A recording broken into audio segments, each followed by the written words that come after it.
Biz özüstün büdjet развитияда bir çoğ proyektleri daярдап атабыз. Мына Ботсатта почти 170 гектар жер бар. Ошону шаарлыктар эзелатыран сатка айландыралы деп атабыз. Академия наук өзүнүн наукасы менен заниматься ете берет. Биз ичин асфальтта благоустроить, освещение коюп, поливтерин баарын ухаживать этип жасап койсок, бул шаарлыктардын эзелатыран жери болуп калат.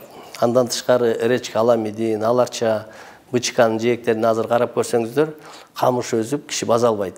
Ошолдун жээктерине пешеходный дорожка, велодорожка кылып, ошол жерде скверлерди кылып, шаардын ичинде көрктөндүрүү маселеси бар. Анан парктарды, скверлерди да көбөйтөбүз. Мына Карагачевый рошунда бир инвестиционный проекттер жасап атабыз. Андан тышкары көп инвестиционный проекттер бар бизде.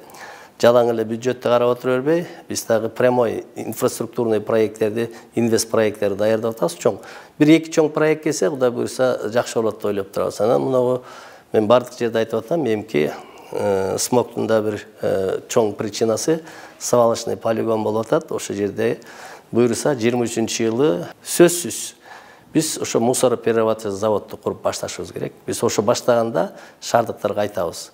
Мына бүгүн баштадык, бул завод мынча да бүтөт. 1,5 жылда бүтөбү же 2 жылда бүтөт. Кандай завод болот, канча акча буга инвестировать этилет, канча жылда баягы завод өзүн оккупать эте турган биз элдерге, шаардыктарга айтабыз.